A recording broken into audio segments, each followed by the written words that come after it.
어제 이런 말씀 드리다가 상세하게 전하지 않았어요. 율법 지키기 쉽다라고 했죠. 정말 쉽습니다. 한번 말씀드리면 이해가 됩니다. 보세요. 어떤 율법이냐면 주 너희 하나님을 사랑하라 1계명이죠. 나 외에 다른 신 내게 두지 말라. 하나님을 사랑하라는 겁니다. 그러면서 3계명까지 다 이 내용입니다. 새긴 우상 만들지 마라. 하나님의 이름 망령되이 여기지 마라. 안식일 거룩히 지키라. 자, 보세요. 사람들 안식일 거룩히 지키라는 것을 굉장히 어렵게 생각합니다. 그런데 이스라엘 백성들에게 있어서는 그게 어려운 게 아니에요. 너무너무 감사한 일인데 400년 동안 노예살이로 살면서 언제 한번 쉬어봤겠어요? 쉬어본 적이 없어요. 그냥 아파서 들어 누워서 죽으면 더 이상 일을 못합니다. 이렇게 노예로 살아가는 이 사람들을 하나님이 저희들이 손에서 강권적인 역사로 구원하셔서 광야에 보내셔서 주시는 말씀인 거예요. 안식일 거룩히 지키라. 야, 7일이 있지? 하루 쉬어라. 세상에 그게 믿어지냐고요? 400년 하루도 못 쉬면서 일했던 사람들에게 하루를 쉬어라는 겁니다. 이게 복이에요, 저주예요? 복이잖아요. 짐이 아닙니다. 하나님이 우리에게 율법을 주신 게 절대 짐이 아니에요. 근데 사람들이 언제부터 짐으로 여겨졌냐 하면 그것을 누리다 보니까 그럴 만한가 싶었어요.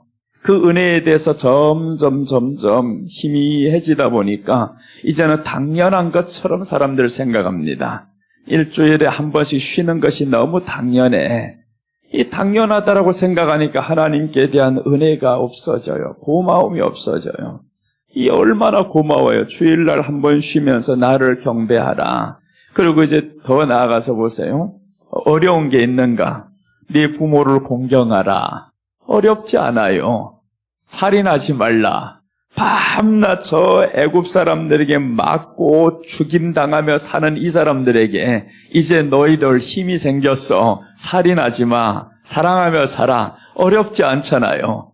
자기 아내가 있고 딸이 있으면 저들에게 이쁜 것, 못난 것 다 갖고 싶으면 저들이 빼앗아 가는데 그런데 그런 게 없어요. 너희들 이제 나왔으니까 간음하지 말고 살아. 살인하지 말고 살아. 내 이웃의 것을 탐내지 말고 살아. 이게 어렵냐고요. 그래서 그 어렵지 않은 것을 이렇게 우리 주님이 여기에 기록이 된 겁니다. 이게 율법인 거예요. 이스라엘 백성들은 7대 절기를 기준해서 그 7대 절기를 통해서 이 5가지 제사를 드립니다. 그래서 이제 번제라는 건 어제 말씀드렸죠. 십자가 예수님의 죽음이다. 예수님의 죽음과 동시에 이 번제에는 희생이 있고 헌신이 있어요. 헌신이란 뜻도 포함됩니다. 창세기 12장에 나오는 아브라함은 헌신이에요. 아들을 하나님 앞에 드리는데 번제로 드리죠. 이거는 헌신입니다. 사랑의 고백이에요. 그래서 성경이 말씀하죠. 하나님이 아브라함에게 내가 이제야 네가 나를 경외하는 줄 알았노라. 아들을 번제로 바치는 걸 보면서 이제야 알았다는 거예요. 그 경외라는 말씀은 사랑하는 줄을 알았다라는 겁니다. 네가 네 아들보다 나를 더 사랑하는 건 내가 이제야 알았어. 그 사람이 믿음의 조상입니다. 믿음의 조상이라는 것은 우리 하나님을 사랑하는 사람이 믿음의 조상이고 그 믿음의 조상의 반열에 들어갈 수 있어요. 그래서 우리가 이 땅에 오신 그 예수님이 그 사랑을 보여주신 겁니다. 하나님이 우리를 이렇게 사랑해서 그러니 너희도 하나님을 사랑해라. 그것을 보여주시면서 예수님이 마지막 돌아가실 때 그 십자가 커지시기 전날 밤 사람들에게 발을 씻겨주면서 내가 너희를 사랑한 것 같이 너도 서로 사랑하라고 했었죠. 우리 주님이 그래서 요구한 게 어렵지 않아요. 근데 왜 어렵냐 하면 한 가지를 잊어버리면 어렵습니다. 우리 신명기 5장 15절 말씀 먼저 보고 오늘 본문으로 들어갑니다. 신명기 5장 15절 보겠습니다.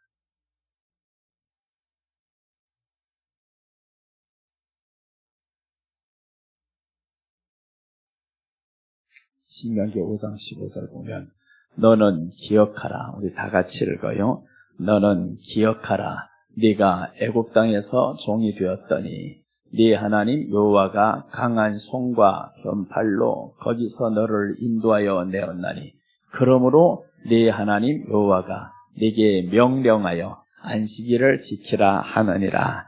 자, 4계명을 말씀할 때 하시는 말씀인 거예요. 하나님이 너는 기억하라는 겁니다. 애굽 땅에서 하나님이 너를 인도하실 때 크신 팔로 인도해서 종이 되었던 너희를 지금 자유인으로 만들어줘서 그러니까 거룩하게 지켜라는 거예요.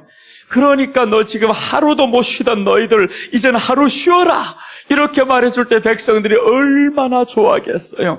야, 하나님이 우리를 향한 이 법이 이렇게 좋은 법이었구나. 이렇게 행복한 법이었구나. 그러니까 이 법을 우리가 알면 하나님이 우리를 향한 사랑을 알게 된다라는 겁니다. 그래서 우리가 하나님의 말씀을 알아야 주님이 우리를 사랑하는 걸 알지. 밤낮 주님의 십자가 믿어지게 해주세요. 믿어지게 해주세요. 안 믿어져요. 기도만 그렇게 한다고. 내 의도적으로만 한다고 해서 될 문제 아니라 우리 의식 안에는 하나님의 말씀이 채워져야 믿어지는 겁니다.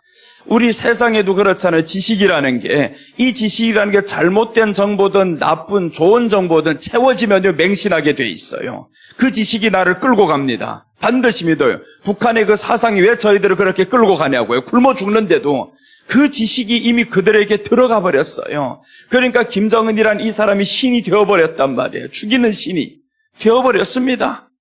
그런 것처럼 우리 안에 하나님의 말씀에 대한 정보가 이 안에 채워지면 이 의식이 우리 안에 차기 시작해요. 물도 자꾸 끓이다 보면 점점 소리 나가 100도가 되면 조용해지잖아요. 조용해지는 게 이 물이 끓어야 된다. 전기를 자꾸 넣어야 된다. 멈추면 안 되잖아요. 멈추면 끓다가 말아버립니다. 오늘 여기에서 끓다 말아버린 게 뭐냐 하면 너는 기억하라는 거. 이 기억이라는 것은 지속적으로 계속 돼야 되는 겁니다.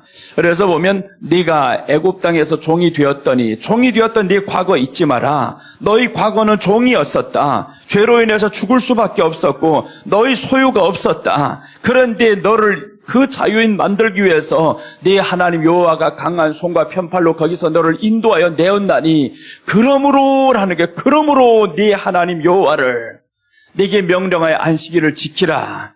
그러니까 안식일을 지킬 때마다 너무 행복해요. 오늘날 주일날 오기 싫어하는 것들 보면 확 정말 얼마나 모르면 그러냐고요. 알면 그렇지만 절대 짐이 아닙니다. 그러니까 자기들은 지금 옛날 그 과거를 모르니까 그래요. 하나님을 믿기 전 당신들이 그 과거가 마귀의 세계에서 살았다는 거 모르니까 지금 주일날 오는 게 그렇게 부담이 되는 겁니다. 아침에 11시 예배 드린 다음에 그 시간을 맞춰가지고 들어오는 이런 사람들이 있어요. 근데 기름 발라서 지금 이것들이 안 합니다. 기름 발랐어요. 그래서 그게 그렇게 부담이 되냐고. 아니잖아요. 너무 즐거워야 되는데 왔다 싶으면 그때부터 코를 고는 사람들이 있어요. 또 야, 얼마나 그래가지고 하나님의 말씀이 들어오겠냐고요. 구원의 감격이 있겠냐고. 자, 이렇게 해서 우리는 안식일을 지키라. 이 안식일을 지키라. 7째 날 주님 너 쉬게 했다. 그러니까 우리는 그날을 행복을 누리는 날이고 죄사함을 받는 날이고 오늘 이 말씀이 신명기에서 십계명을 하나님이 설명하실 때 주시는 말씀이에요. 그래서 신명기의 십계명과 출애굽기의 십계명의 내용이 달라요. 딱 어디가 다르냐 하면 4계명만 다릅니다. 다른 계명들은 다 똑같은데 4계명을 지켜야 하는 이유는 달라요. 여기에서는 분명히 뭐라고 말씀하냐면 너는 기억하라. 하나님의 크신 팔로 너희를 구원했다. 종이 되었던 너희를 구원했다. 그러니 안식일을 지키라. 여기 신명기는 구원의 은혜에 감사해서 지켜져야 할 안식일. 창세기 출애굽기 20장 11절 한번 가보겠습니다. 출애굽기 20장 11절은 이 내용이 아닙니다. 안식일을 거룩히 지켜야 되는데 이 내용이 아닌 거예요. 자, 여기 보시면 이는 엿새 동안에 나 여호와가 하늘과 땅과 바다와 그 가운데 모든 것을 만들고 7째 날에 쉬었음이라. 그러므로라고 그랬죠. 그러므로는 성경에서 정말 중요할 때 사용하는 겁니다.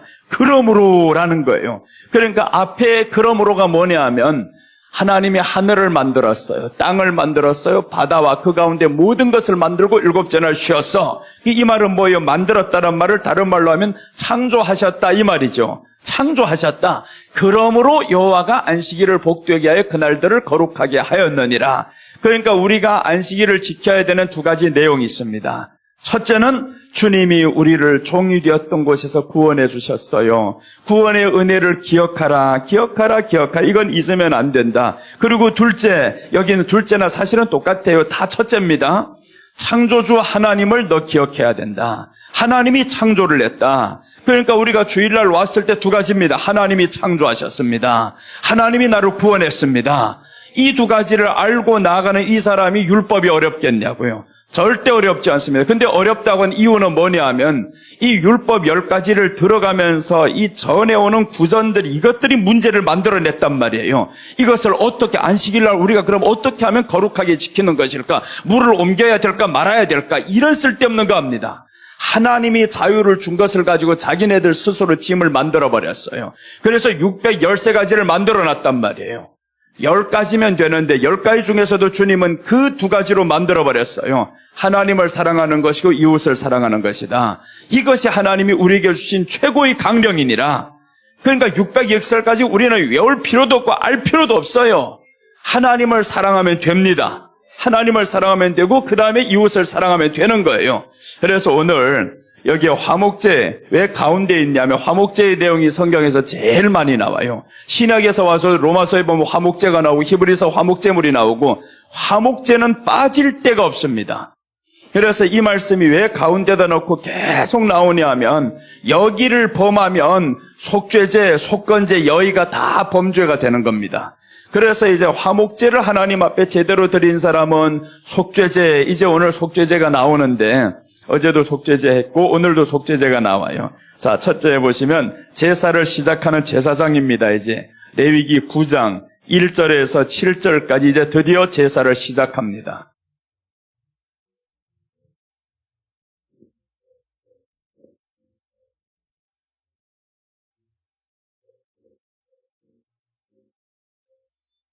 성경 있는 그대로 제목을 합니다. 제사를 시작하는 제사장. 사람의 말을 안 하겠다라는 거예요. 사람의 말이 아니라 성경이 있는 그대로. 제사를 시작한다라는 건 드디어 이제 번제, 소제, 화목제, 속죄제, 속건제 이런 제사를 하나님 앞에 드려지는 이 제사장입니다. 제사장이 이제 드디어 시작을 합니다. 그래서 8장에서 제사장 위임식이 나와요. 너희는 어떻게 준비를 해야 돼? 이 제사장, 이 위임식의 사람들이 준비를 잘못하면 하나님이 제사를 안 받아요. 그러니까 창세기 4장에서 나오는 아벨과 그 예물은 받으셨으나 라고 하죠. 아벨이 먼저 위임식 준비를 해야 되고요. 그 다음 둘째는 제사를 드리는 제물이 좋아야 된다. 제물이 잘못되면 안 됩니다. 그리고 아무리 제물이 좋다 할지는 사람이 잘못되면 안 됩니다. 그러니까 두 가지를 다 해야 됩니다, 우리는. 자, 그래서 제사를 시작하는 제사장. 오늘 1절부터 7절까지 한번 보겠습니다. 8째 날에 모세가 아론과 그의 아들들과 이스라엘 장로들을 불러다가 2절 아론에게 이르되 속죄제를 위하여 흠없는 송아지를 가져오고 번제를 위하여 흠없는 수량을 요 앞에 가져다 드려. 자, 보세요. 한 번에 다 나오죠, 이제. 속죄제를 위하여, 번제를 위하여 흠없는 수량을 요 앞에 가져다 드리고 그 다음에 3절 내려가면 이스라엘 자손에게 말하여 이르기를 너희는 속죄제를 위하여 수렴소를 가져오고 또 번제를 위하여 1년 되고 흠없는 송아지와 어린 양을 가져오고 4절 또 화목제를 위하여 요 앞에 드릴 수소와 수량을 가져오고 또 기름 섞은 소제물을 가져오라 하라. 오늘 여호와께서 너희에게 나타나실 것임이라. 자, 여기에서 나타나실 것임이라 나오죠. 나타난다라는 겁니다. 우리가 그래서 이 제사를 예배를 하나님 앞에 온전히 드리면 하나님을 만난다라는 겁니다. 예배를 통해서 하나님이 만나요. 그래서 로마서에서 말씀했죠. 너희가 드려야 할 이 제사는 신령과 진정으로 드려야 할 이 제사니라. 제사를 통해서 하나님을 우리가 만나는 겁니다. 예배를 통해서. 그래서 아벨은 하나님을 만나고 가인은 하나님을 못 만나요. 어떤 하나님을 만났냐 하면 심판의 하나님, 공포의 대상의 하나님으로 만납니다. 그런데 하나님이 우리에게 오실 때는 공포의 하나님이 아니에요. 사랑의 하나님으로 네가 죄를 지어서 용서하시는 하나님으로 다가와요. 그 하나님을 우리는 만나야 되는데 하나님은 그렇게 만나주기를 원하는데 이 사람들이 말씀을 모르니까 자기 멋대로 드린단 말이에요. 그래서 우리는 말씀을 무시하면 안 됩니다. 3계명에 나오죠. 너 하나님의 이름 망령되이 여기지 말라. 말씀을 무시하는 건 하나님의 이름을 망령되이 여기는 겁니다. 그 이름을 망령되이 여겨놓고 어떻게 하나님의 복을 기대할 수가 있겠어요? 할 수가 없죠. 그런데 사람들이 그렇게 해놓고는 하나님께 복만 빌어요. 기도 응답만 해달라고. 그럼 하나님이 물어보시겠죠. 너 나 사랑했냐? 들리지도 않아요. 사랑했냐라는 소리는 들리지도 않습니다. 그럼 하나님이 자꾸 물어봤을 때 자존심 상해요. 예수님이 베드로에게 물어보시는 그 말씀이 있죠. 너 이 사람들보다 나를 더 사랑하느냐? 이렇게 물어볼 때 베드로는 동문서답합니다. 사랑한다라는 말을 했었는데 주님이 원하는 질문과는 달라요. 주님이 원하는 질문은 아가페의 사랑을 물어봤어요. 네가 나를 사랑하느냐? 아가페란 말이에요. 그런데 베드로는 아닙니다. 나 그렇게는 못합니다. 나는 친구 사랑으로는 할 수 있습니다. 우리 주님이 괜찮다. 너 친구 사랑해도 된다. 친구처럼 나를 사랑해도 이 사람들보다는 더 할 수 있지. 네, 그 대답을 한 겁니다. 친구처럼 사랑해도 좋다라는 겁니다. 두 번째 또다시 물어보는데 아가페로 묻는데 또다시 친구로 한다는 거예요. 이 말씀은 베드로는 진실하다 그 말이죠. 자기 마음을 감추고 싶지 않다. 위선적이지 않은 사람이다. 그러니 셋째 주님이 다시 물어보는데 이제는 친구 사랑으로 물어봅니다. 네가 친구처럼 나를 사랑할 수 있냐? 그렇게 했더니 베드로가 근심하며 라고 나오죠. 왜 근심했냐면 아가페로 묻다가 갑자기 친구 사랑으로 물으니까 근심했다라는 겁니다. 왜 우리 주님이 단계를 낮춰서 물어볼까? 그것은 나를 기다려주는 예수님이다. 네 나를 사랑할 때까지 나 기다릴 수 있어. 그리고 이제 베드로가 어떠한 죽음을 죽게 될 것을 주님이 말씀하죠. 너는 이렇게 나를 위해서 죽을 것이다. 자 보세요. 아가페의 사랑으로 가잖아요. 올라갑니다. 친구 사랑으로 시작했어도 그 사랑만 계속 지속적으로 가다 보면 아가페의 사랑, 주님 위해서 죽는 사랑으로 됩니다. 그러니까 우리 처음부터 주님 사랑이 되는 게 아니에요. 예수님을 자꾸 따르고 의지하고 친구처럼 이렇게 사랑하고 하다 보면 그렇게 하면 아가페의 사랑이 되고 하나님이 아브라함을 향해서 뭐라고 하냐면 아브라함은 내 벗이라는 겁니다. 내 친구다. 친구니까 그 친구를 위해서 하나님이 드디어 이 땅에서 내 친구를 찾았다는 거예요. 야, 하나님의 외로운 마음을 생각해봐요. 그 시대적으로 하나씩만 나타나는 겁니다. 그렇게 많은 사람들 가운데서 하나님의 친구 찾을 사람 없어서 이 땅에 보니까 아담 너나 친구하자 만들어놨는데 범죄에서 쫓겨났어요. 아담이 아들을 낳고 또 하나님이 또 친구를 찾는데 아벨이 죽어버렸어요. 또 하나의 친구 에노스를 찾아 그때부터 사람들이 하나님이 친구가 많아져서 좋아 이제 친구가 많아졌다 그랬는데 6장에 와보니까 또 타락을 해요. 이 친구들이 다 세상 거 좋아하면서 살아가요.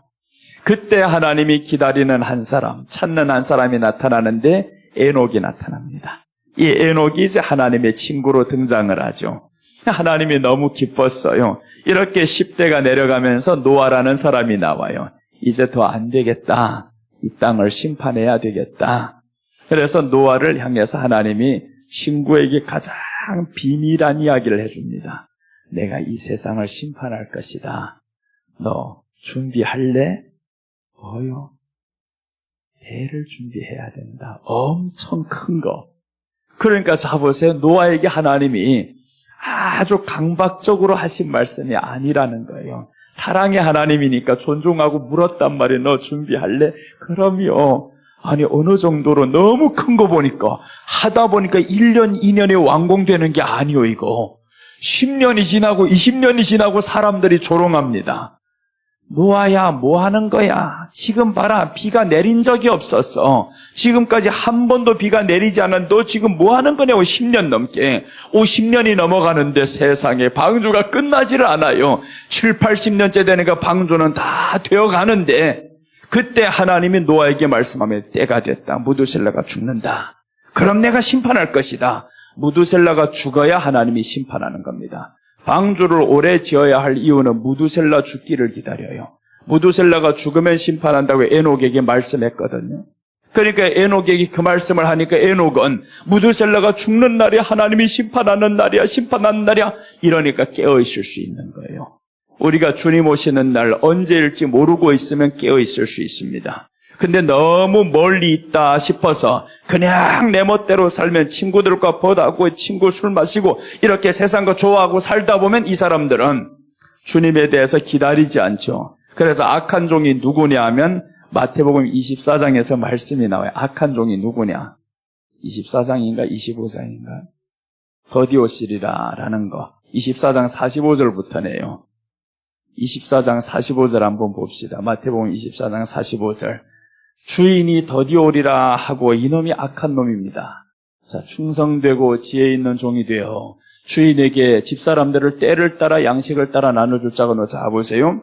충성된 사람, 지혜 있는 사람이 누구냐? 때를 따라 양식을 나눠주는 사람이다. 때를 따라. 그 다음에 이제 46절 보면 이제 주인이 올 때 그 종이 이렇게 하는 것을 보면 그 종이 복이 있으리로다. 47절.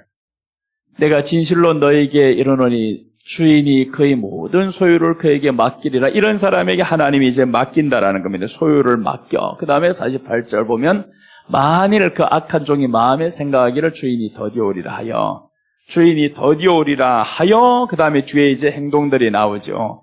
자, 뒤에 보시면 동료들을 때리며 술 친구들과 더불어 먹고 마시게 되면, 자 보세요. 동료들이라는 거 악한 종이라고 했어요. 악한 종은 주 안에서 살아가는 사람입니다. 동료들을 때린다라는 거죠. 서로 사랑 안 하고 비방하고 헐뜯고 하나님의 말씀 실천 안 하는 이 사람들 동료들입니다. 때리며 술 친구들과 마신다라는 술 친구들, 딱 술 먹는다 그 말이 아닌 거예요. 예수님 없이 세상 것에 취해서 살아가는 사람들, 이렇게 세상 것에 취해 살아가는 사람들, 이렇게 더불어 먹고 마시게 되면 어떻게 되느냐? 생각하지 않는 날 알지 못하는 그 시각에 그 종의 주인이 이르러 심판해버린다라는 겁니다. 그러니 우리가 주님을 기다리는 이런 사람들이 땅에 많으면 주님이 너무 좋아하신다 그거죠. 이제 사무엘 때 와서 보세요. 하나님이 얼마나 외로우면 그 몇 살도 안 된 사무엘을 부르겠냐고. 사무엘아, 사무엘아. 그런데 그 성전 안에는 사무엘 말고도 엘리가 있잖아요. 노인이 있단 말이에요. 노인이 있는데 이 엘리 제사장, 이 아들들이 있는데 쟤네들 안 불러요. 불러도 모르거든요. 하나님의 음성에 관심이 없어요. 그러니까 이 사무엘을 향해서 하나님이 부르시는 그 마음, 여러분 한번 생각해 보라는 거예요. 하나님이 그 사무엘밖에 부를 사람 없어요. 온 천하에 사람이 많은데 사무엘밖에 부를 사람이 없다라니까요. 얼마나 이 마음이 애절하겠어. 내가 말할 사람 사무엘밖에 없더냐. 그래서 사무엘이 말씀도 들어보지 못했으니까 엘리에게로 가고, 세 번째, 네 번째 엘리가 시키죠. 너 이제 다시 부르면 내가 여기 있나이다 말씀하옵소서라고 해라. 그랬더니 하나님이 그때까지 기다려주고 사무엘아, 사무엘아. 그러니 사무엘이 내가 여기 있나이다 말씀하세요. 그 어린이한테 하나님이 말씀하는 그 심정. 여러분들 늙어서 외로워서 말할 사람이 너무 없어서 손주 하나만 보면서 말하면 그렇게 좋은 거, 알아듣지는 못하는 거. 그거 보면서 그렇게 좋아하는, 그게 어른이 되어서 외로운 마음을 의미해요. 그 손주가 좋아서도 있지만 너무 외롭다 이거예요. 세상에 친구가 없어. 말할 때는 없어.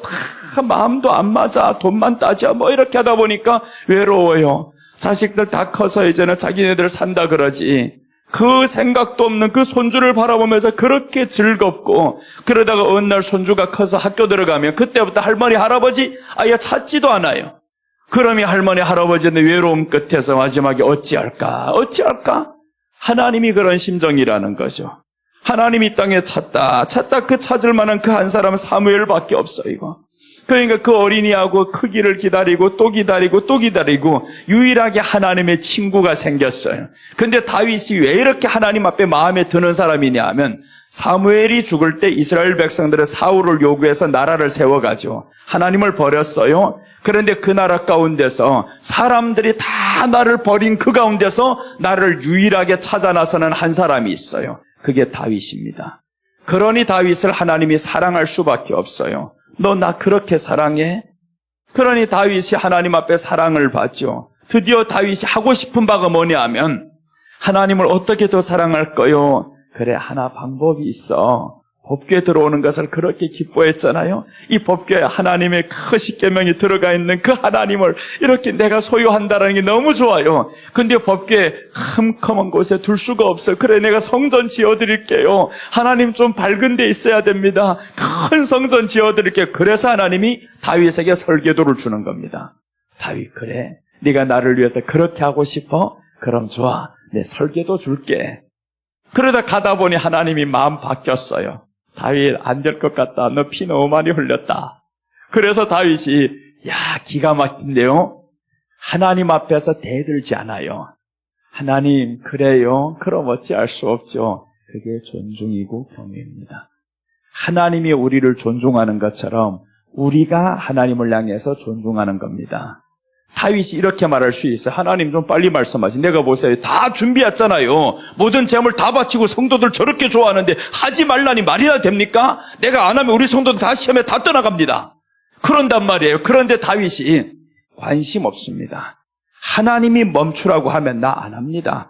너 아들 해야 된다고 하니 아들 걔 몇 살이라고 하나님이 걔한테 시킵니까? 이렇게 할 수도 있는데 아니 아들 중에서도 그 똑똑한 아들들이 많아요. 사실은 아도니아가 배신하잖아요. 아도니아가 정말 똑똑한 사람이고 다윗의 마음을 한 번도 아프게 한 사람, 아프게 하지 않은 사람이에요. 그러니까 아도니아는 자기가 왕이 될 줄로 생각한 겁니다. 순서대로 보면 나야. 순서대로 나는 아버지에게 한 번도 속썩인 적도 없어. 그러니까 당연히 될 줄로 알고 자기가 왕이 될 줄로 알았는데 이 아버지의 마음에는 솔로몬이라는 거예요. 걔 누군데? 아버지 치부야. 그러니까 우리 아버지가 하나님으로부터 저주받은 그 여자가 난 아들이야. 그러니까 바세바는 다른 집에서 빼앗아온 여인이잖아요. 그러니까 다른 아들이 다 알죠. 우리 아버지 그로 인해서 얼마나 고통스러워하면서 회개했는데 그 회개한 그 아들이 지금 왕이 된다고? 그래서 사람들이 사독 선지자랑 이 사람들이 제사장이랑 다 저쪽으로 몰려드는 겁니다. 저쪽으로 모아들 때 그 유일하게 하나님의 뜻을 발견하는 선지자가 나타나요. 하나님의 뜻을 발견하는 제사장이 나타나고 그래서 이제 솔로몬을 다시 한번 세워서 왕을 삼죠. 우리는 하나님을 존중하는 사람 되시기 바랍니다. 그를 존중하는 것이 우리에게 그를 향한 사랑입니다. 아무리 내가 하고 싶은 거 하나님께 다 드린다고 해도 성전을 크게 지어드리면 하나님이 좋아하죠. 근데 너 아니야 하면 멈춰야 되는 거예요. 자꾸 자기가 하나님의 일을 하려고 해요. 하나님의 일은 믿는 것이니라. 하나님의 일은 믿는 것이 하나님의 일이라고 성경이 말씀하잖아요. 이 사람들이 하나님의 일을 자기가 하려고 해요. 자기 의지로, 자기 선으로 하려고 한단 말이에요. 그럼 결국에 그렇게 하면 사람은 내 이름이 드러납니다. 내 이름이 온 천하에 드러나야 돼요. 그게 안 드러나면 우울한 겁니다. 내 이름이 안 드러나는데 왜 우울한데요? 나는 감추어지고 예수님의 이름이 드러나면 얼마나 좋아요? 침례요한이 그래서 하나님 앞에 복을 받아요. 침례요한이 뭐라고 말씀했냐면 예수님이 올 때 주님, 나는 주님의 신들매를 풀기도 감당치 못하겠습니다. 그러면서 하시는 말씀이 주님은 흥하여야 하겠고 나는 쇠하여야 하리이다. 우리 이름이 드러나지 않아도 좋아요. 여러분 세상에 이름 못 놔도 괜찮아요. 너무 성공하려고 할 필요도 없습니다. 주님을 아는 것이 내게는 힘이니라. 우리 성경 한번 보고 갑시다. 에스라인가 느헤미야 8장 10절 한번 봅시다. 아니다. 에스라 7장 10절.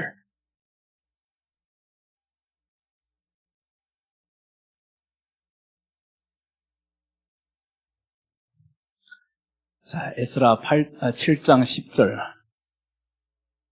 죄송합니다. 느헤미야 8장 10절. 느헤미야 8장 10절. 자, 보시면 느헤미야가 또 그들에게 이르기를 너희는 가서 살찐 것을 먹고 단 것을 마시되 준비하지 못한 자에게는 나누어주라. 자, 보세요. 느헤미야가 여기서 율법책을 발견합니다. 이 발견한 거 백성들에게 들려주니까 너무 좋아해서 울었어요, 백성들이.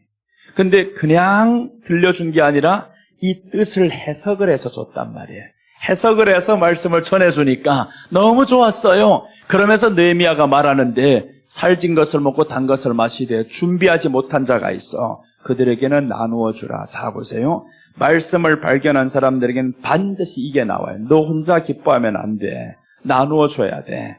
이 화목제를 무시하면 죄가 들어와요. 그때부터. 그 다음에 이제 더 보시면 이날은 우리 주의 성일이니 근심하지 말라. 여호와로 인하여 기뻐하는 것이 너희의 힘이니라 하고 이제 하나님 때문에 기뻐해야 된다. 그래서 사라가 말씀하죠. 하나님이 나로 웃게 하신다. 내가 환경 때문에 자식 낳아서 웃는 게 아니라 하나님이 나를 웃게 하십니다. 그럼 우리가 성공 때문에 웃을 필요가 없죠. 하나님이 나를 웃게 하시고 성전 크게 지었다고 좋아할 게 아니라 하나님이 나를 웃게 하시니 너 거기서 멈춰하면 멈출래요. 괜찮아요. 그러는 것이 하나님과 동행하는 사람이지. 그러니 우리는 이제 제사를 시작하는데 여기에 제사장이 준비가 이렇게 돼야 된다라는 겁니다. 그래서 8장 전체가 제사장의 위임식이 나오는데 기름을 바르라, 어디 바르고 다 기름을 바르라, 이렇게 준비된 상태에서 하나님 앞에 제사를 드려야 너 나를 만나고 복을 받는다라는 겁니다. 그러니 하나님이 이 예배라는 것을 통해서 얼마나 우리를 만나고 싶어 하는지, 그래서 우리는 예배를 통해서 하나님 앞에 반드시 만남의 결과를 가져와야 되는 겁니다. 응답받는 이 통로가 아니에요. 우리는 하나님을 만나는 통로이지. 그래서 이 땅에서 하나님을 만나면 그때부터 우리 안에 삶의 기쁨이 달라지죠. 요한복음 15장 11절 보시면 우리 주님이 말씀한 너희 안에 기쁨이 있지. 맞아. 너는 환경이 좋으면 기쁨이 있을 수 있어. 성공하면 기쁨이 있을 수 있어. 잘 되면 좋아. 그런데 내가 더 좋은 거 하나 줄게. 우리 주님이 말씀을 해요. 내가 이것을 너에게 이르면 내 기쁨이 너희 안에 있어 너희 기쁨을 충만하게 하려 함이라. 우리 안에 기쁨에 주님의 기쁨이 채워진다라는 겁니다. 이삭을 낳아서 너무 좋은데 주님이 더 큰 기쁨 줘버렸어요. 아니 응답받았는데 어떻게 슬프냐고. 슬프진 않지. 너무 좋죠. 응답받으면. 병에 있다가 고침받으면 좋죠. 그런데 그것보다 더 큰 응답이 있다라는 거예요. 내가 내게 그 기쁨을 주겠다. 네가 받은 응답보다 더 큰 기쁨으로 내가 응답한다. 그래서 우리 주님이 내가 이것을 너에게 이름이라. 이것을 너에게 이름은, 그러니까 이루는 이 말씀을 우리가 알아야 된다라는 겁니다. 알면 좋아요. 지난 주간에 그래서 8장 가지고 한 주 내내 했잖아요. 오전, 오후, 저녁, 철야도 심지어 빠지지 않고 계속 이 말씀만 8장만 하고 이번 주는 9장만 합니다. 이 9장을 잘 넘어가야 10장의 불상사가 생기지 않아요. 10장에서 예배가 잘못되니까 두 아들이 죽어나가죠. 제사장이. 그 죽는 이유가 있어요. 이 9장에서 지금 저들이 제사를 시작하는 이 자세, 위임식 받은 이 사람들이 옷을 제대로 입지 않고 거기 들어가는 방법을 제대로 사용하지 않고 다른 불 쓰고 이런 것들 때문에 저들이 죽는단 말이에요. 그러니까 제사를 통해서 죽으면 안 되잖아요. 가인은 제사를 통해 죽잖아요. 봐요. 그러니 우리가 하나님 앞에서 드려야 할 예배는 예수님이 신령과 진정으로 드리는 제사를 내가 받겠다. 저 산에서 드리는 게 아니야. 너 지금 나와 함께 만나서 신령과 진정으로 지금 나를 만날 때다. 예루살렘에서도 아니다. 저 그리심산에서도 아니다. 지금이다라는 거예요. 지금이다. 그게 바로 주님이 지금 저와 말씀하고 있잖아요. 너 지금 나하고 말씀하고 있는 그 시간이 바로 가장 복된 시간이다. 그래서 모세가 서 있는 땅은 미디안 땅입니다. 거룩한 땅이 아니에요. 미디안 땅은 거룩한 땅이 아닌데 하나님이 모세를 향해서 말씀하는 거예요. 모세야, 모세야, 네가 선 땅 거룩한 땅이니 신발을 벗으라 라고 하는 겁니다. 아니 모세가 선 땅이 거룩하다니요. 이 미디안 땅이 얼마나 더러운 땅인데 그 땅이 어떻게 거룩해요? 그런데 모세가 신을 벗어요. 그 뜻은 내가 있는 그곳은 거룩하다. 하나님이 계신 그곳은 거룩합니다.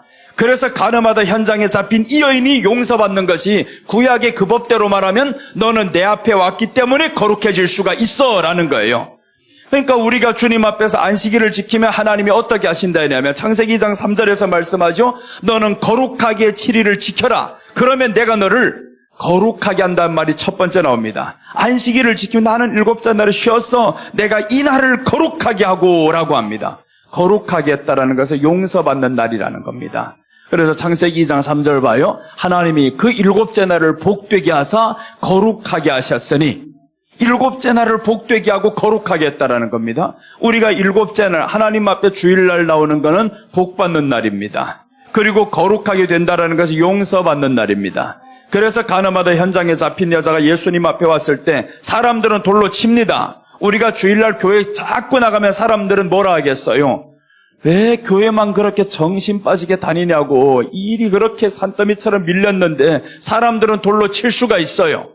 그러나 우리 주님은 그날을 복된 날이다 선포를 하셨어요. 자, 이제 본문으로 들어가겠습니다. 아론이 속죄제의 번제를 드립니다. 드디어 이제 아론이 속죄제의 번제를 드립니다. 첫째입니다. 이제 오늘 오전은 이 말씀만 전할 겁니다. 아론이 속죄제의 번제를 드립니다. 진설에서 이제 우리 보면 레위기 9장 2절로 다시 돌아옵니다. 속죄제와 번제를 드린다. 속죄제와 번제를 드립니다.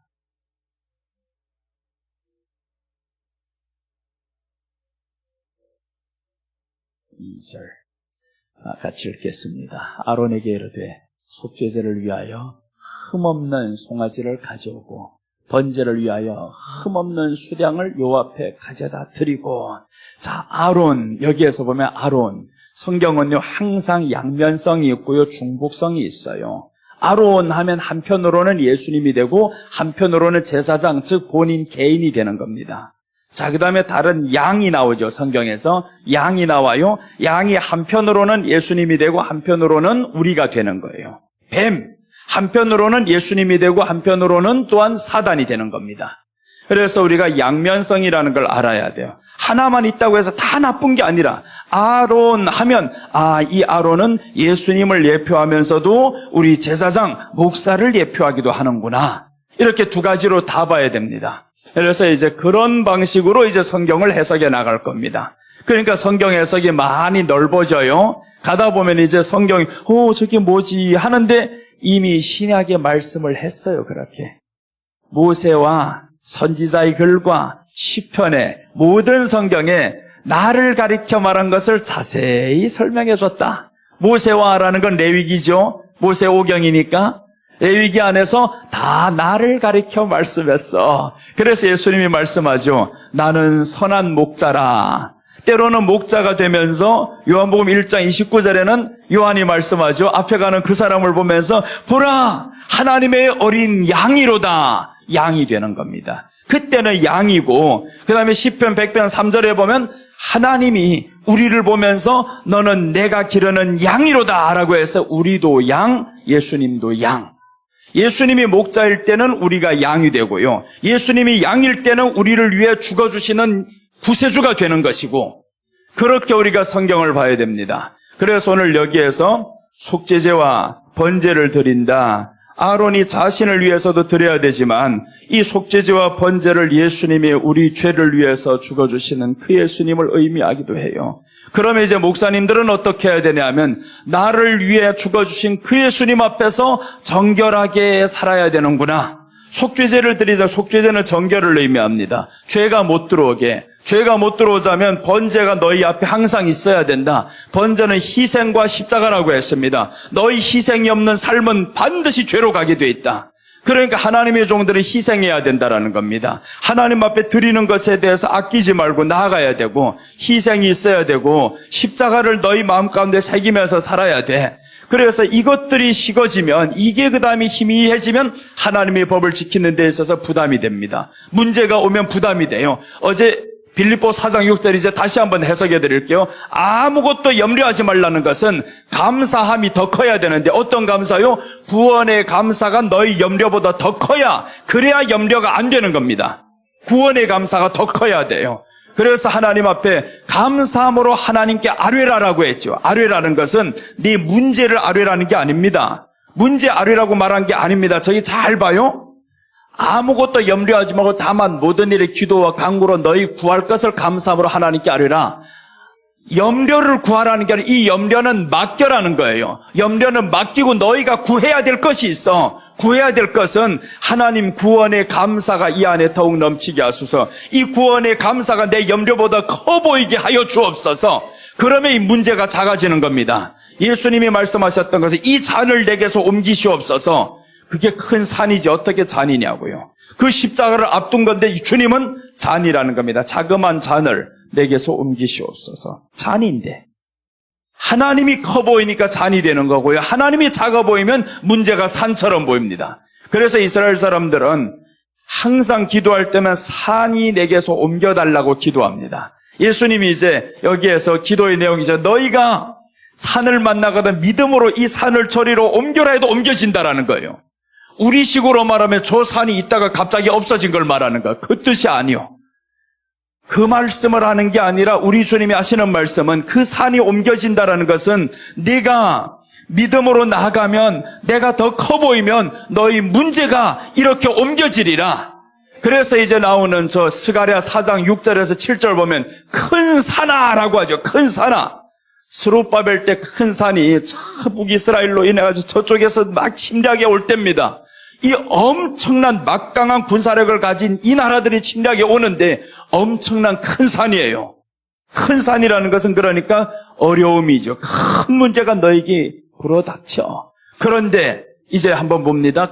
큰 산아, 네가 무엇이냐? 네가 스룹바벨 앞에서 평지가 되리라. 그가 머릿돌을 내놓을 때 무리가 외치기를 은총 은총이 그에게 있을지어다. 자 보세요. 은총 은총 그에게 있을지어다. 그러니까 큰 산이 있어. 아무것도 아니야. 산을 없애버린다는 말이 아니고 그 무거운 짐 같은 이것들이 너에게 다가올 때 너 이제 나만 바라봐라. 나만 봐라. 그래서 6절 한번 더 봅니다. 위에 6절 보시면 그가 내게 대답하여 이르되 여호와께서 스룹바벨에게 하신 말씀이 이러하니라. 만군의 여호와께서 말씀하신 이는 힘으로 되지 아니하며 능력으로 되지 아니하고 오직 나의 영으로 되느니라. 이건 힘으로 되는 게 아니야. 그 산 같은 그 나라가 너희들에게 오는 거, 바벨론 아수로 오는 건 너희들 능력으로 되는 게 아니야. 나의 영으로 되느니라. 그러니까 하나님의 영, 성령이 충만해야 될 이유는 우리가 예수님을 크게 보이는 겁니다. 문제가 작게 보이는 거예요. 그래서 아무것도 염려하지 말고라는 이 상태는 어떠한 상태냐 하면 빌립보서는 옥중서신입니다. 감옥에서 하는 말씀인 거예요. 내가 감옥에서 저 사람들에게 편지를 보냈는데 염려하지 말라는 거예요. 당신 신세가 뭡니까? 지금 감옥인데 염려하지 말라고? 이렇게 하는데 아니야. 나는 여기라 할지언정 하나님이 나와 함께 하시니 기뻐할 수 있어. 그래서 빌립보서에서 가장 많은 내용이 기뻐함입니다. 주 안에서 기뻐하라. 내가 다시 말하노니 기뻐하라. 너희 관용을 사람들에게 알려라.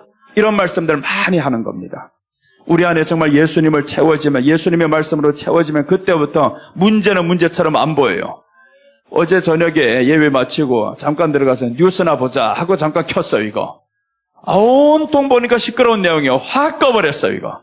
주여, 내가 이걸 보고 걱정을 한들 이 산이 없어지겠습니까? 보면 본들 이 큰 산이 점점 다가오는데 주여 이걸 어떡합니까? 아예 꺼버리고 주님의 이름을 외치리이다. 주님을 말씀 보고 주님을 사모하고 하나님이 해결해 주셔야 합니다.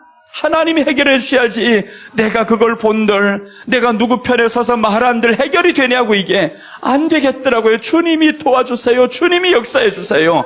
그럼 해결이 되죠. 이제 가장 아름답게 하나님 해결해 주시옵소서. 그게 제일 좋은 겁니다. 가장 아름답게.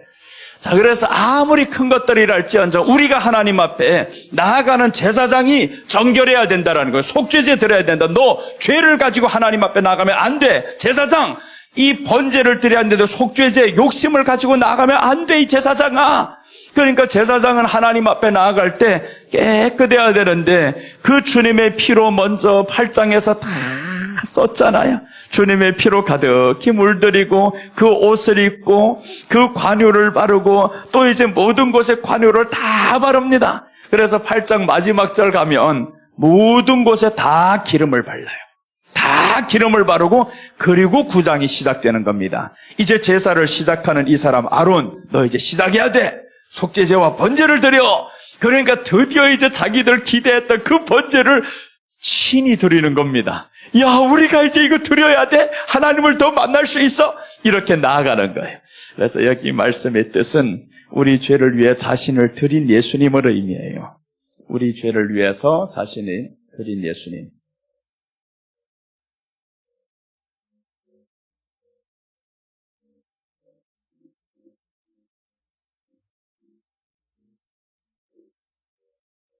자, 우리 죄를 위해서 예수님은 자신을 드렸습니다. 그럼 이제 우리가 주님 앞에 구원받은 이 제사장들은 어떻게 해야 되냐면 너도 드려라는 거죠. 그래서 주님이 내가 너를 발을 씻겨준 것처럼 너도 씻겨라는 겁니다. 한 번 목욕한 사람은 더 이상 할 필요 없어. 우리가 주님 앞에 이미 목욕을 했으니까 발만 씻기면 돼라는 것은 내가 너를 깨끗하게 했다라는 거예요. 우리 주님이 내가 너희 모든 행실의 죄를 깨끗하게 했어. 그러니까 너 이제 다른 사람에게 가서 발을 씻겨. 그게 이제 드디어 제사장들이 하나님 앞에 나아갈 때 속죄제를 제대로 드려야 된다. 그리고 번제를 드려야 된다. 너를 희생하면서 드려야 되고 우리 주님의 구속의 은혜를 생각하면서 항상 살아야 돼. 그럼 너 앞에 있는 고난 이겨나갈 것이야. 우리 앞에 있는 고난은 첩첩산중입니다. 하나가 지나가면 또 있고 하나가 지나가면 또 있고 삶 안 할 것 같으면 또 오고. 야, 왜 이렇게 고난이 많냐? 그것은 살아있다라는 증거예요. 우리가 살아있으니까 귀신이 죽지 않는 한 우리를 계속 넘어뜨리려고 합니다. 그래서 에스라, 느헤미야를 보면 성전 재건을 하죠. 이제 에스라에서 성전 재건을 하라고 고레스 왕이 명령을 내렸어요. 그런데 성전 재건하다 보니까 4장에 와보면 이 어떤 놈이 나타나는데 뭐라고? 성전 재건에 방해하는 놈들이 일어납니다. 어떻게 하든지 성전 재건하는 건 막으려고. 그런데 에스라가 거기에서 아니요. 거기에 이제 느헤미야 이 사람들이 아니다. 우리는 끝까지 갈 것이다. 너희들 우리와 함께하는 거 싫어. 그래서 성전을 단독으로 이 사람들 지어나가고 그 다음에 마지막으로 가면 우리가 왜 하나님께 이렇게 맞았지? 라는 걸 생각합니다. 왜 맞았지? 그래서 에스라 10장 한번 볼게요. 10장 몇 절인지 내가 확실하게 모르겠는데 가서 찾아보고 올게. 자, 10장 19절인가 한번 보겠습니다. 에스라 10장. 맞네, 19절.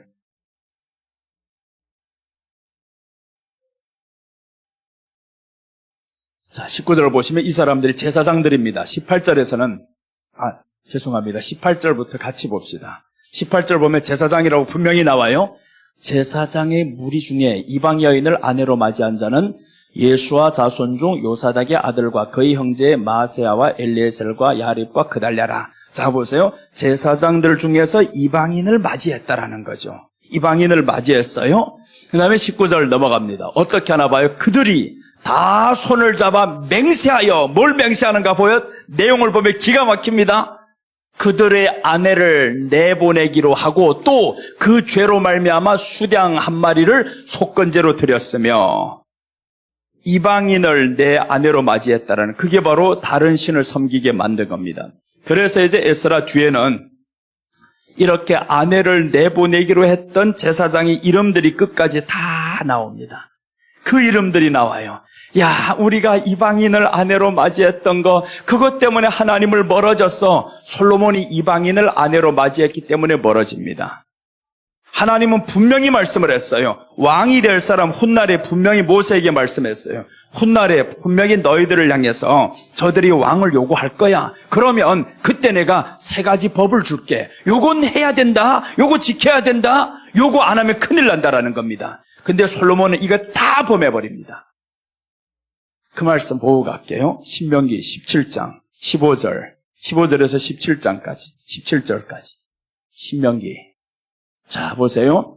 반드시 네 하나님 여호와께서 택하신 자를 네 위에 왕으로 세울 것이며 네 하나님 여호와께서 택하신 자를 세워야 돼. 그 다음 보세요. 네 위에 왕을 세우려면 네 형제 중에서 한 사람을 할 것이요 네 형제 안에 타우겐을 위해 세우지 말 것이요. 자, 여기서 보면 네 형제 중에 한 사람을 위해서 세워야 된다. 그래서 사울이 서는 겁니다. 12지파 중에서 한 사람을 세워야 되니까 사울이 섰단 말이에요. 그럼 왕을 요구하면 어떻게 해야 되냐? 이제 왕에 대한 규례가 나옵니다. 요구하면 네 형제 중에 세워. 그런데 3가지 있어. 요 3가지는 범하면 안 돼. 그게 16절 17절입니다. 자, 보면 첫째입니다. 그는 병마를 많이 두지 말 것이요 병마를 많이 얻으려고 그 백성을 애굽으로 돌아가게 하지 말 것이니 이는 여호와께서 너희에게 이르시기를 너희가 그 후에는 그 길로 다시 돌아가지 말 것이라 하셨습니다. 병마를 많이 두지 말라는 거예요. 병마를 많이 두려면 애굽으로 돌아간답니다. 애굽에 병마가 많아요. 그러니까 애굽의 병마가 그 전차 부대가 따라올 때 말들이잖아요. 전차 부대. 애굽에 말이 많으니까 사람들이 다시 애굽을 가요. 애굽으로 뭘 보냐면 애굽에서 섬겼던 신을 보게 됩니다. 옛날 생각이 나요.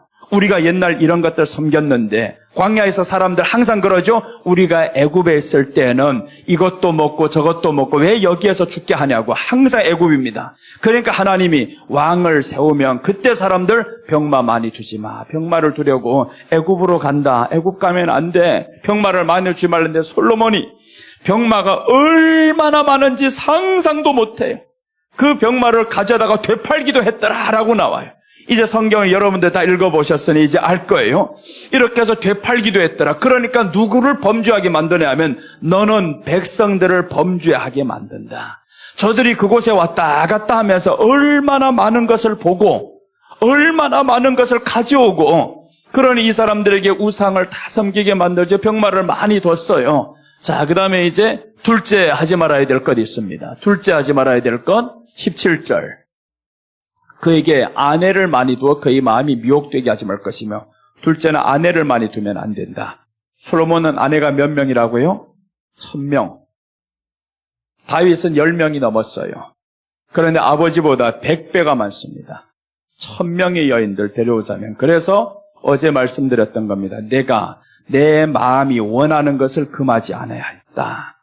이제 좀 이따가 그 말씀 볼게요. 아내를 너무 많이 뒀습니다. 그럼 이 아내를 많이 두면 분명히 신명기에서 왕을 세우기 전입니다. 모세 때.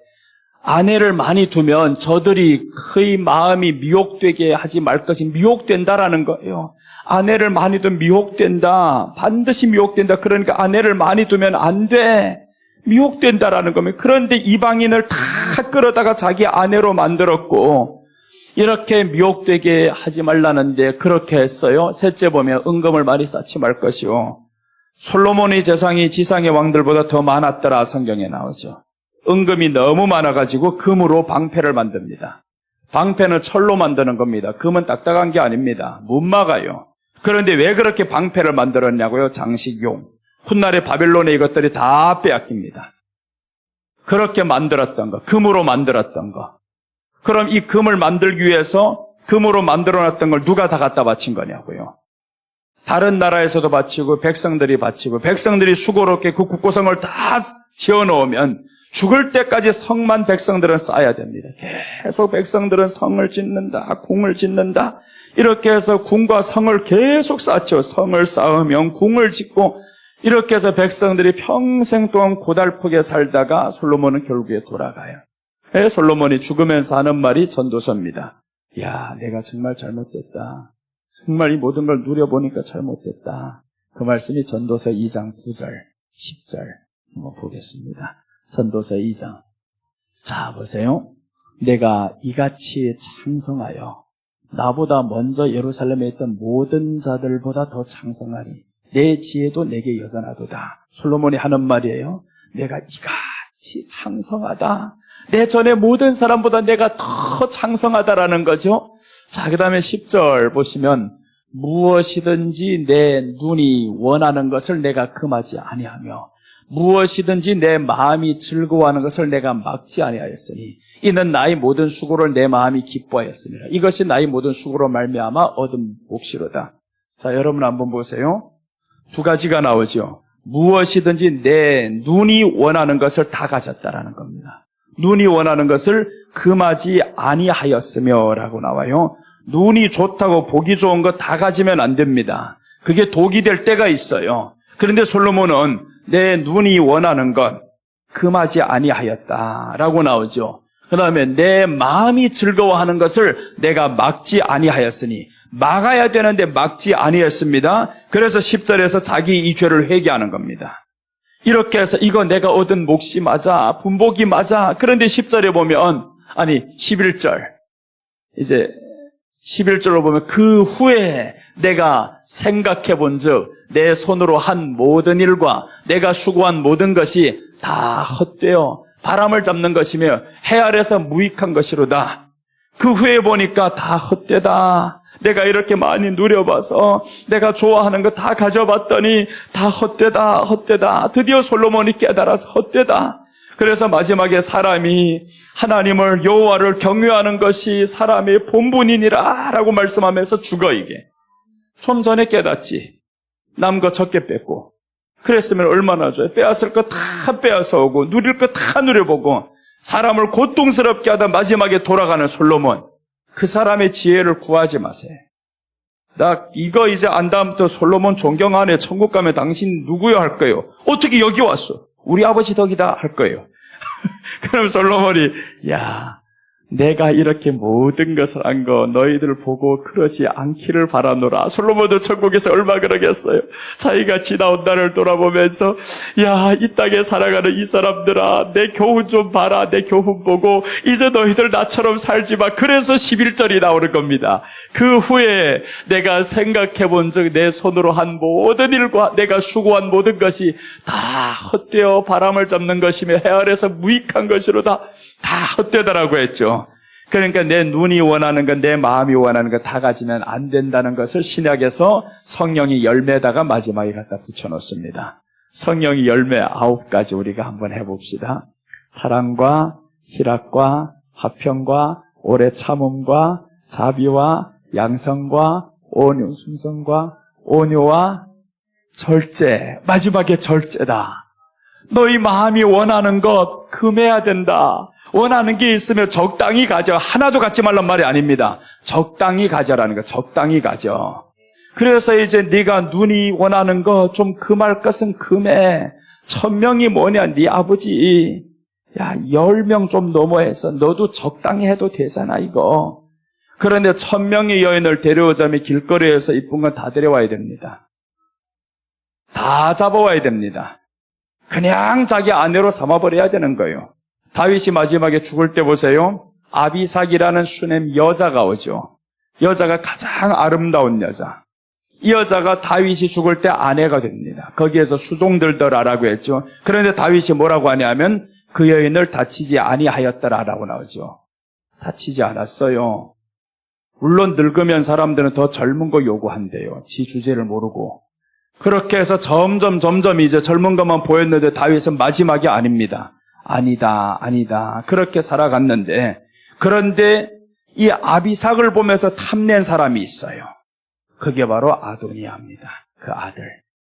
너 평생에 잘하다가 왜 그 여인을 탐내냐. 그래서 솔로몬이 말합니다. 죽여버리잖아요. 네가 나라를 원했어도 됐어. 내가 줄 수 있어. 그런데 아비삭을 왜 원해? 그거는 금한 거야. 율법에서 금했습니다. 아버지 첩을 네가 취하면 안 된다라고 이미 율법에서 금해 있어요. 신명기 안에서 금해 있는데 이 사람은 율법을 무시합니다. 내 눈이 원하는 걸 좀 가져보고 싶어요.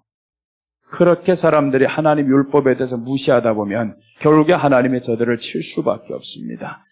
자, 이제 어디를 보냐 하면 역대하 34장 19절, 24절, 25절 한번 보겠습니다.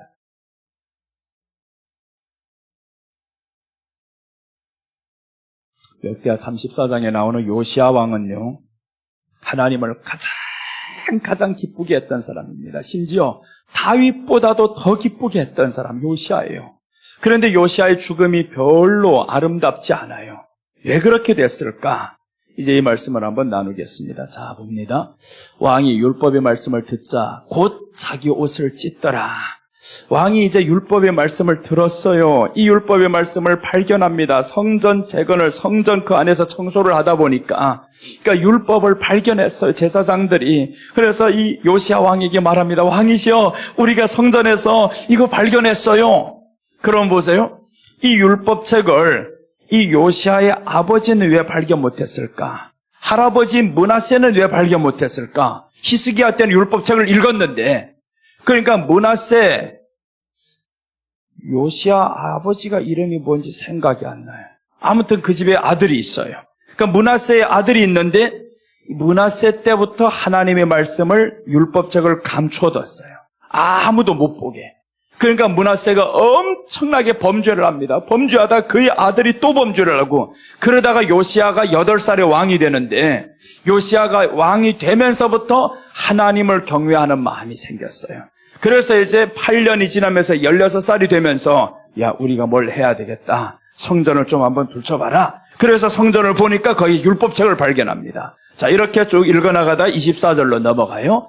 자, 이제 24절 보면 여호와께서 이같이 말씀하시기를, 내가 이 곳과 그 주민에게 재앙을 내리되 곧 유다 왕 앞에서 읽은 책에 기록된 모든 저주대로 하리니. 이제 그 율법책에 기록된 것을 보니까 이렇게 되어 있다라는 겁니다. 25절. 이는 이 백성들이 나를 버리고 다른 신들에게 분향하며 그의 손의 모든 행위대로 나의 노여움을 샀음이라. 그러므로 나의 노여움을 이곳에 쏟음에 꺼지지 아니하리라 하셨느니라. 그러니까 그 율법책에서 보니까 내 백성들이 왜 이렇게 됐어? 나를 버렸다라는 겁니다. 하나님을 버리고 다른 데 가서 분향하더라. 이렇게 다른 데 가서 분향하다 보니까 하나님이 저들을 칠 수밖에 없었어요. 그렇게 때려서 드디어 이 사람들이 율법책을 발견하고, 그 다음에 요시야가 다 없애버립니다. 분향했던 거 다 없애버리고 우리 나라를 깨끗하게 해야 돼. 이제 우상 섬기는 거 다 없애버려야 돼. 이렇게 해서 다 없애버리는데 33절로 이제 마지막 절입니다. 34장의 33절.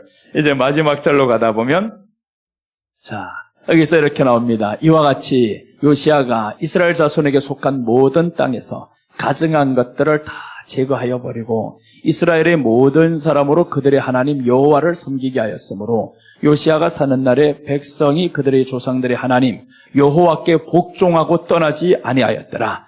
이렇게 하나님 앞에서 모든 나라를 정결하게 하고 이 백성들로 하여금 우리가 이제는 하나님만 섬겨야 돼. 다른 신 섬겼던 거 이제는 다 버리고 하나님만 섬겨야 돼. 그렇게 했더니 하나님이 여호와께 복종하고 떠나지 아니하였더라. 사람들이 떠나지 않습니다.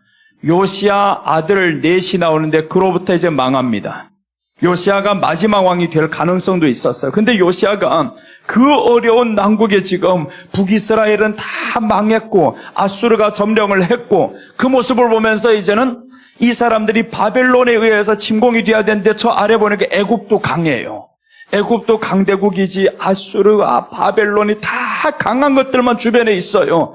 하나님을 의지하지 않으면 큰일 나게 생겼어요. 요시아가 하나님을 의지했는데 요시아가 죽어요. 이제 빨리 죽습니다. 전쟁터에. 자, 보시면 어디를 보냐 하면 35장 20절 한번 보겠습니다. 18절부터 봅시다. 35장 18절부터. 자, 이제 요시아가 죽는데 이렇게 죽으면 안 되는 왕인데 왜 이렇게 죽었을까 이제 한번 설명드릴게요. 자, 35장 18절 보면 선지자 사무엘 이후로 이스라엘 가운데서 유월절을 이같이 지키지 못하였고 이스라엘 모든 왕들도 요시아가 제사장들과 레위 사람들과 모인 온 유다와 이스라엘 무리와 예루살렘 주민과 함께 지킨 것처럼은 유월절을 지키지 못하였다. 자, 됐어요. 봐요. 사무엘 이후로 이같이 유월절 지킨 적이 없더라. 하나님이 너무 기뻤죠. 야, 사무엘 그때 유월절 제일 잘 지켰어. 다윗도 유월절은 그렇게 못 지켰어. 다윗은 전쟁만 하다 쫓겨다니다가 그렇게 못 지켰어. 왜 못 지켰냐면 다윗 때는 성전이 없었어요. 성전이 없으니까 그렇게 지킬 수가 없어요. 사무엘 때는 너무 잘 지켰다. 유월절 그렇게 잘 지켰다. 그런데 유월절이라는 것은 뭐냐 하면 예수님의 구원을 기념하는 겁니다. 저 애굽에서 나온 것을 기념하는 것이 유월절이에요. 그래서 유월절, 무교절, 초실절이 이어지는 겁니다. 하루하루 다 이어지면서 주님이 우리를 구원하신 그 유월절 1월 14일 구원을 위해서 무덤에 들어가신 무교절, 부활하신 날 1월 16일 이렇게 해서 초실절까지 쭉 이어져요. 이렇게 해서 이 사람이 너무 잘 지켰다. 그러니까 하나님이 복을 주시지. 그런데 여기에 조금 안 좋은 일들이 일어납니다. 잘 믿기는 했는데 이 사람이 뭘 모르는 게 하나 있어요. 자, 보시면 19절, 20절로 내려가면 보세요. 이제 요시아가 왕위에 있은 지 18째 해에 이 유월절을 지켰다. 18째 해니까 8살에 왕이 되어서 18째 해니까 26살에 이 유월절을 제일 잘 지켰죠. 자, 그 다음에 또 보시면 이 모든 일 후에 요시아가 성전을 정돈하기를 마친 후에 애굽 왕 느고가 유브라데 강가에 갈그미스를 치러 올라왔으므로 요시아가 나가서 방비하였더니 자, 애굽 왕 느고가 올라오면서 자기네 근방에 있는 저 갈그미스 땅을 치러 올라오는 거예요. 그러니까 요시아가 선함이 생겼습니다. 애굽, 당신들 왜 이 사람들 쳐? 그래서 이 사람이 나가는 겁니다. 방비하였더니 했는데 20절 보면 이제 느고가 요시아에게 사신을 보내어 이르되 유다 왕이여 내가 그대와 무슨 관계가 있느냐? 내가 오늘 그대를 치려는 것이 아니요 나와 더불어 싸우는 족속을 치려는 것이라 하나님이 나에게 명령하셔서 속히하라 하셨은즉 하나님이 나와 함께 계시는 그대도 하나님을 거스르지 말라 그대를 멸하실까 하노라 하나. 이때 분별을 해야 되는데 분별을 못했어요. 이 사람이. 말씀을 알아야 분별이 되지. 요시아는 말씀을 듣고 제사장들이 그 가운데서 가르쳐야 되는데 그냥 성전 청소, 재건 이런 데만 하다 보니까 하나님 말씀에 대한 그 기름 부으심이, 기름 바르심이 없으니 분별이 안 돼서 하나님께 물어야 되는데 하나님 나 나가야 돼요, 말아야 돼요, 물어야 되는데 요시아는 묻는 게 없이 하나님께 항상 나 깨끗하게, 우리 나라 깨끗하게, 하나님 잘 섬겨야 돼. 다윗은 항상 물었습니다. 한 번 안 묻고 다 물었어요. 언제 안 물었냐? 밧세바 데려올 때는 하나님께 안 물어요. 그때 한 번 묻지 않고 모든 거 다 물어봐요. 그때도 물었으면 하나님이 야 이놈아 아니다 했을 건데 그런데 그때만 물어보지를 않습니다. 그래서 이제 여기서 묻지를 않아요. 하나님이 나와 지금 명령했다. 하나님이 내게 근데 이 사람은 하나님이 애굽 사람들에게 명령할 수 없어. 하나님이 바로를 강팍하게 하신 분입니다. 그러니까 이 애굽의 왕 느고를 하나님이 쓰실 수도 있는 건데 그거 몰랐다라는 거죠. 그러니까 우리가 여기에서 하나를 알아야 될 것은 하나님이 이 세상 속에서도 구원받을 만한 모든 것을 다 보여주셨다라는 겁니다. 세상의 왕들도 하나님이 쓰신다라는 겁니다. 그것을 우리가 알고 지나가야 되는데 하나님이 지금 알고 저 저자를 쓰는 것이다. 느고가 그래서 편지를 먼저 보내는 거야. 너 이렇게 자꾸 방비하지 마. 나 너 치기 싫어. 너 하나님의 사람이니까 내가 안다. 그러니까 느고가 편지를 보내는 겁니다. 편지 보내서 너 이렇게 하지 마라. 너 하나님의 사람이지. 6월절 그렇게 잡힌 소문 다 났어. 그러니까 네가 하나님 잘 믿는 거 사랑하는 거 우리가 알아. 너 칠 수 없어. 그런데 이 사람은 끝까지 나갑니다. 이 말을 안 들어요. 자, 그 다음 또 이제 더 봅니다. 22절 내려가면 요시아가 몸을 돌이켜 떠나기를 싫어하고 오히려 변장하고 그와 싸우고자 하여 하나님의 입에서 나온 느고의 말을 듣지 아니하고 무기또골짜기에 이르러 싸울 때 하나님의 입에서 나온 느고의 말을 듣지 않았다라는 겁니다. 그러니까 자기만 맞다 이거지. 저기는 다 죄인이야. 그럴 수 없어. 이렇게 했는데 느고의 말에 입에 나온 그 말은 안 들어요. 23절. 이제 안타까운 일이 벌어집니다. 활 쏘는 자가 요시아 왕을 쏜지라.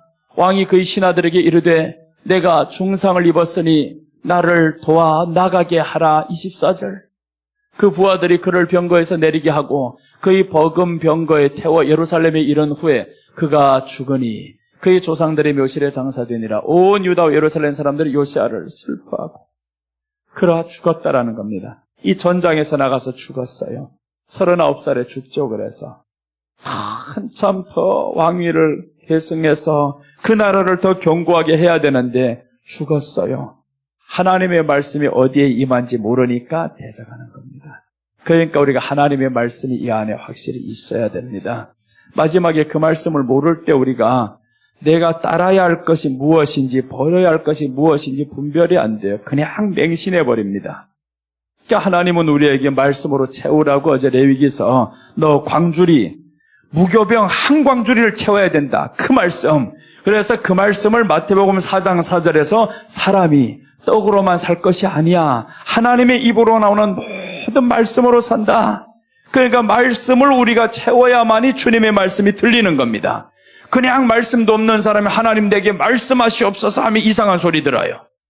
그렇죠. 하나님 내 생각대로 생각을 해놓고는 하나님이 말씀했답니다. 아닌 거예요. 원장님이 이동산에 올라올 때도 그 수녀 생활을 하면서 하나님을 그토록 사랑했대요. 발이 붓도록 온 동네 모든 동네 다 전도하면서 아무것도 안 준답니다. 그냥 나가 전도해. 그렇게는 그 전도를 하다 발이 부르고 아프고 추운데 그렇게 다니다가 주님을 사랑하고 말씀 공부하고 그렇게 하니까 하나님이 말씀을 들려주시는 거지. 하나님을 사랑도 없는데 거기에 말씀도 없는데 뭐로 들을 거냐고요. 그게 오늘날 이 세상의 사람들 너무 참이게 무식하다라는 겁니다. 말씀도 없이 그냥 기도하면 하나님이 들어주는 줄로 알고 있어요. 그래서 응답받았어요 하는 겁니다. 그래놓고 들어보면요, 야 진짜 이거는 뭐라고 앞에서 설명해 드릴 수가 없어요. 그냥 스쳐 지나갑니다. 좀 지나보면 알겠지. 지나가보면 아닌 게 너무 많아요. 예언한다고 말하는 사람들이 너무 많아요. 하나님이 그런 예언을 하게 하실 것 같아. 미래 일을 예언하는 것보다 하나님은 성경에서 현재를 예언하는 게 더 많아요. 너 이렇게 안 하면 죽어. 이렇게 해야 복을 받아. 그게 예언입니다. 그러니까 미래적인 예언도 분명히 있어요. 근데 많지는 않아요. 구약 전체를 보면 미래를 예언은 정말 얼마 안 됩니다. 다니엘을 통해서 마지막 때를 예언하고 에스겔을 통해서 마지막 때를 예언하고 이런 것들은 가끔씩 나오지만 이 선지자를 통해서 항상 예언하여 이르기를라고 하면 그들에게 가서 선포하는 겁니다. 이 말씀의 선포의 현실을 하나님이 가르쳐주는 것이고 책망하는 겁니다. 그게 예언이에요. 그런데 사람들은 오늘날의 현실은 너무나 무시해버리고 내일이 다가올 그것만 자꾸 기대하고 있어요. 그거 하나님 말해주는 사람, 그 사람이 영적인 사람이라 그래. 그건 영적이 아닐 수도 있어요. 그런 예언을 안 해줍니다. 그런 예언에도 큰일 나 하나님이. 너 받지도 않은 말을 왜 하느냐 하면 어떡하겠어요? 내가 내게 해주지도 않는 말 너가 왜 그렇게 사기치고 다녀? 그러니까 우리가 여기에서 아론이 속죄제와 자기가 정결해야 된다라는 겁니다. 이 안에 정결함이 없으면 안 됩니다. 그래서 예수님은 보세요. 흠 없는 거 드려야 된다 했는데 예수님은 흠이 없었어요. 이제 다시 본문으로 돌아오면서 마무리할게요. 자, 여기를 오면 예수님이 흠이 없다. 그래서 이제 9장 2절에 보면 아론에게로 되 속죄제를 위하여 흠 없는 송아지를 가져오고 번제를 위하여 흠 없는 수량을 여호와 앞에 가져오라. 흠이 없는 거 드려야 된다. 흠 없다. 예수님이 그래서 흠이 없다라고 죄가 없다라고 예수님이 십자가에 못 박혀 죽고 나니까 사람들이 죄가 없도다, 죄가 없도다라고 말합니다. 죄가 없었어요. 흠이 없게 주님이 드려주셨습니다. 그래서 성경은 우리를 향해서 그리스도를 믿는 너희들은 점과 흠이 없게 그가 나타날 때까지 준비하라는 겁니다. 우리도 점과 흠이 없어야 되는데 세상적인 어떤 죄가 아니라 예수님을 사랑함에 있어서는 점이 있으면 안 됩니다. 예수님을 사랑함에. 그래서 한 여인이 한번 보면 우리가 여인입니다. 사실은 교회가 여인이잖아요. 그런데 이 여인이 자기 눈에 좋은 거, 자기에게 다가오는 거 다 받아요.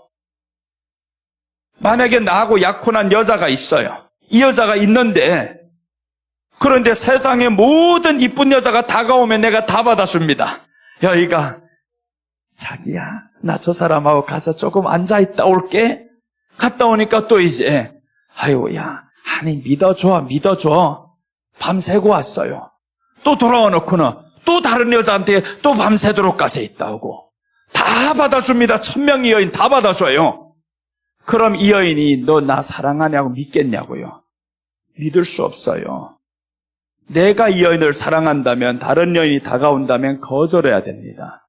거절해야 되는 거예요. 그래서 내 마음이 원하는 건 금해야 됩니다. 금할 줄 알아야 돼요. 어떻게 하면 금할 수 있냐면 이제 방법 가르쳐 드립니다. 아가서 2장 3절 결론. 이렇게 하면 금할 수 있습니다. 보이지 않아요. 비교가 된단 말이에요. 자, 보시면 남자들 중에 나의 사랑하는 자는 숲풀 가운데 사과나무 같구나. 내가 그 그늘에 앉아서 심히 기뻐하였고 그 열매는 내 입에 달았도다. 자, 여기 설명드릴게요. 남자들 중에 나의 사랑하는 자가 있대요. 세상에 남자들이 많아요. 근데 나의 사랑하는 자가 있어. 숲풀 가운데 사과나무야. 그러니까 남자들이 뭐라는 겁니까? 다 숲풀이라는 거죠. 다 저것들은 다 숲풀이야. 이거 숲풀인데 내 사랑하는 자는 사과나무야. 그러니까 숲풀 가운데 사과나무니까 우뚝 섰죠. 제일 잘 보이지. 비교가 안 돼. 저것들은 다 숲풀이고 내 사랑하는 자는 사과나무야. 그러니까 사과나무처럼 그 예수님이 가장 높고 다른 것처럼 이 숲풀처럼 다른 게 보여야 되는데 다가오는 것들 마다하지 않는다고 하면 여기가 숲풀이고 저희가 사과나무로 보여 그래요. 우리가 예수님을 사과나무로 생각하고 세상의 모든 것들은 다 숲풀처럼 여겨져야 다가오는 것들을 거절합니다. 이거 아무것도 아니야. 이거 별것 아니야. 내 사과나무 봤어. 내 사과나무 설교를 너무 해가지고 어느 권사님, 목사님 사과 한 박스 사드려야 되겠어요. 그러더라고요. 그 사과 아니고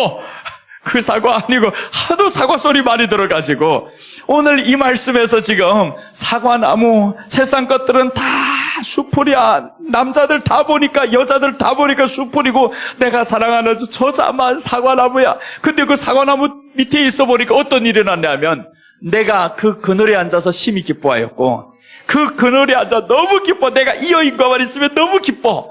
이 기쁨 때문에 다른 것들이 안 보여야 된다라는 겁니다. 그래서 예수님이 하시는 말씀이 너 항상 기뻐해야 된다. 너 나로 인해서 기뻐해야 다른 것들이 안 보여, 안 들어와. 그러니까 우리가 예수님으로 이제 기뻐합시다. 무조건 보이든 안 보이든 할렐루야 예수님 나 기쁩니다. 주님 때문에 기뻐요. 이렇게 주님이 하시면 야 너 때문에 그렇게 기뻐. 내가 정말 기쁜데요.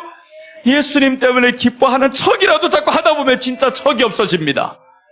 우리는 진짜 예수님을 보지 못했어요. 그래서 베드로전서 1장 8절에 보면 너희가 나를 보지 못하였으나 사랑하는도다 라고 합니다. 보지 못한 게 사실이야. 그런데 사랑한다라는 겁니다. 사랑해요 주님 자꾸 하다 보면 우리 안에는 척이 빠지고요. 언제부터인가 이 필레오에서 아가페로 바뀝니다. 그 베드로와 같이 나 처음에는 주님 위해서 죽을 수 없습니다라고 고백을 했는데 가다 보니까 죽어지는 겁니다. 사랑은 잘하게 되어 있어요. 그래서 잘하는 두 가지가 있습니다. 죄도 잘하고 사랑도 잘합니다. 우리 안에 주신 예수님의 생명이 들어왔으면 생명도 자라고요, 죄도 자랍니다. 그래서 죄의 삭선 사망이요 하기 전에 욕심이 잉태한 즉 죄를 낳고라고 했죠. 욕심이 가장 문제다. 그래서 우리 안에 여기에서 화목제를 안 드리면 속죄제 여기에서 욕심이 들어오고, 속건제는요 타인의 물건에 훼손한 사람, 타인의 물건 탐낸 게 이게 다 어디서 온 겁니까? 욕심 때문에 왔죠. 그래서 속건제는 욕심입니다. 하나님의 물건에 왜 손을 댔냐고요? 11조에 왜 손을 댔냐고요? 욕심내서 그렇죠. 11조 자기 것인 줄로 압니다. 아니요. 너 애굽에 있을 때 언제 몇 푼이나 받아봤어? 자기 소유가 없이 살던 이 사람들이 월급 따박따박 받아먹으면서 살아가는데 그 10개가 어떻게 네 것이냐고요. 그런데 사람들이 하나는 하나님의 것이라고 분명히 했는데도 불구하고 그거 안 한다라는 겁니다. 그러니까 이 사람들이 이제는 하나님에 대해서 10개를 너무 주신 그 은혜가 다 자기 힘으로 얻은 줄로 알았죠. 내 힘으로 얻은 게 아니고 하나님이 내게 힘을 주셨고, 신명기 8장 18절에서 말씀하죠. 하나님이 재물 얻을 능력을 내게 주셨음이니라. 재물 얻을 능력을 하나님이 주셨는데 어느 날 가다 보니까 자기가 한 줄로 알아요. 이렇게 자꾸 찾아주면 끝나지 못합니다. 우리 감림자는 너무 잘 찾아줘서 문제야 이거. 어디 가면 찾아주지도 않아 이거.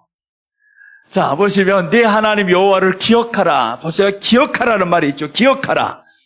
그가 내게 재물 얻을 능력을 주셨습니다. 그가 이같이 하시면 그 조상들에게 맹세하신 언약을 오늘과 같이 이루리 하심이라. 재물 얻을 능력을 주셨으니까 너 11조 이제 내 것이라 생각하지 마. 그것은 하나님이 거룩한 것이라고 했어요. 이것은 성물이라고 했습니다. 그러니까 성물 다친 게 왜 다쳤어요? 여기서 속건제 성물 다쳤단 말이에요. 욕심이 들어와서 다쳤죠. 욕심이. 그래서 우리 안에 화목제를 제대로 못 드리면 속죄제와 속건제는 반드시 우리는 범할 수밖에 없습니다. 그래서 하나님의 말씀이 이 안에 들어와야 되고, 어제는 잘 이해가 되지 않았죠. 무슨 소리 하나 하고 봉봉해도 오늘 보니까 확 달라졌어요. 우리 안에 하나님의 말씀이 이렇게 들어오기 시작하면 말씀이 이해가 됩니다. 그대로 성경이 보여주고 있는데 이해 못할 거 없어요. 나도 지금도 마찬가지입니다. 자꾸 하나님 말씀 뚫어지게 보다 보니까 그게 보이는 겁니다. 근데 하나님의 말씀은 성경에 말씀하죠. 사모하는 자들이, 나를 간절히 찾는 자들이 나를 만날 것이니라. 그래서 잠언 8장 17절에 말씀하죠. 나를 사랑하는 자들이 나의 사랑을 입으며, 하나님이 나를 사랑하는 것을 내가 사랑하다 보면 더 많이 알게 돼요. 그 다음에 거기에서 간절히 찾는다. 말씀을 뚫어지게 자꾸 찾아봐라 하다 보니까 한 번 읽을 때마다 또 새로운 게 보입니다. 하나님 말씀은 일독을 마치고 나면 또 다시 하다 보면 또 새로운 게 보이고 또 새로운 게 보이고, 계속 하나님의 말씀은 새롭게 다가와요. 그래서 우리 하나님 말씀을 우리가 가까이 하다 보면 다른데 마음 줄 시간이 없어요. 그 신경 쓸 시간이 없어요. 세상 출세 못해도 괜찮아요. 좋은 기업에 취직 못해도 괜찮아요. 그냥 우리 주님이 나를 축복하시는 대로 살렵니다. 주님, 그러나 두 가지만 주세요. 지혜를 주시고 지식을 주시고. 지혜와 지식이 우리 안에 들어오면 사람이 뭐로 먹고 살아가냐면 지혜와 지식으로 살아가요.